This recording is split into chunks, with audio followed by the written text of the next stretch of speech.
In Washington, hundreds of thousands of people came to pay their final respects to President Kennedy. But in Dallas, the shocks were not over. Just about the time we started making that turn, Ruby stepped out from behind a man over here. And out of the corner of my eye, I caught him as he started down that last step just before he shot. And with Oswald died the answers to questions that are still being asked now, a quarter of a century later. Questions of who, questions of why. Tony Clark, CNN, Dallas. Kennedy, 25 years ago today, left him a legend in America. The Kennedy administration is often referred to as Camelot. Candy Crowley now takes a look at President John Kennedy, the man and the myths. There are some who say that communism is the wave of the future. Let them come to Berlin. The magic of his voice was a combination of Harvard and Boston Irish.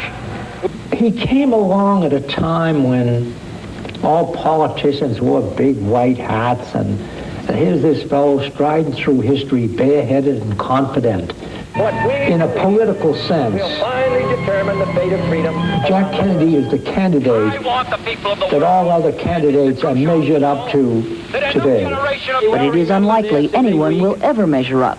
Life is no match for legend. There are two JFKs. I think we have to separate them out. There's the JFK that was created after his assassination, which is kind of the myth JFK, the Camelot JFK.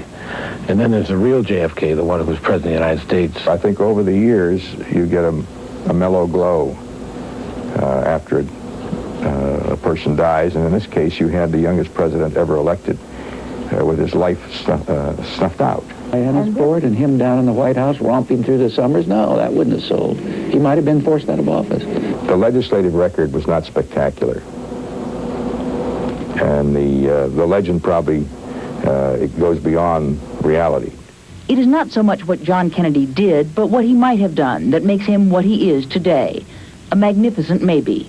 He just didn't have the chance because the 2 years, 10 months, and 2 days he was president, every day I saw him, he was more a president than the day before. He would have won big in '64, and then you would have seen the real John F. Kennedy. A symbol of youth and eternal hope. Today and tomorrow, we shall miss him, and we'll never know for sure.